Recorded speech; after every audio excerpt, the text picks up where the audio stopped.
Hadian Khat Arsngi ke jingat lenti ke Khasi Students Union ban Khynra work permit yaki Nongbylla bar Jylla kata nadu ke hendru tarik naitung araja arpusau Menteri Rangba ke Jylla Meghalaya Konrad Kes Sangma lingba ke Office Deputy Commissioner East Khasi Hills District ula pak jing tho shaka union makin wan shaka miet Ïakren haka khat khandai tarik naitung araja arpusau hakamra tarik kamjong u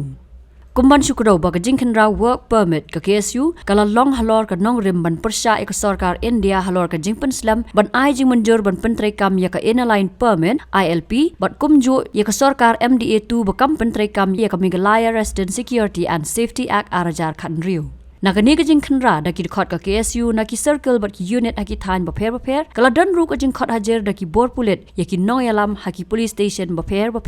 Kalami ke jing penram ya ke sarkar Jylla baka penting ya ki Khot ke KSU Halor kini ki kam Khynra work permit bat ki Nongyalam ke KSU kila berngam ban beteng bet ke jing Khynra work permit kila dawa baka sarkar ke ban Khot hajar ya ki kontraktor ki bawan ra Nongbylla bar Jylla ki ba penken ya ki kendon ke Interstate Migrant Workmen Regulation of Employment and Conditions of Service Act kat khandai spa nyop khandai bat ke Meghalaya Interstate Migrant Workmen Regulation of Employment and Conditions of Service Rules kat khandai spa prapusan amendment rules kat khandai spa khandai but amendment rules arajar khatway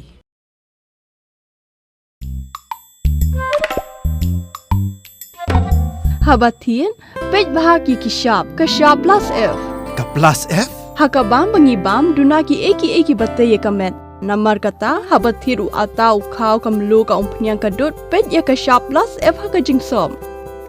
Yaki nutrient kumki vitamin bat ka ayan la Ïakren diat bat akabatau bha. Kam kata ikadur jengki marbam kajing mat lani karukam shed yaki. Balehi panai kita. Kadon ka we kajing mentoy bakongsan.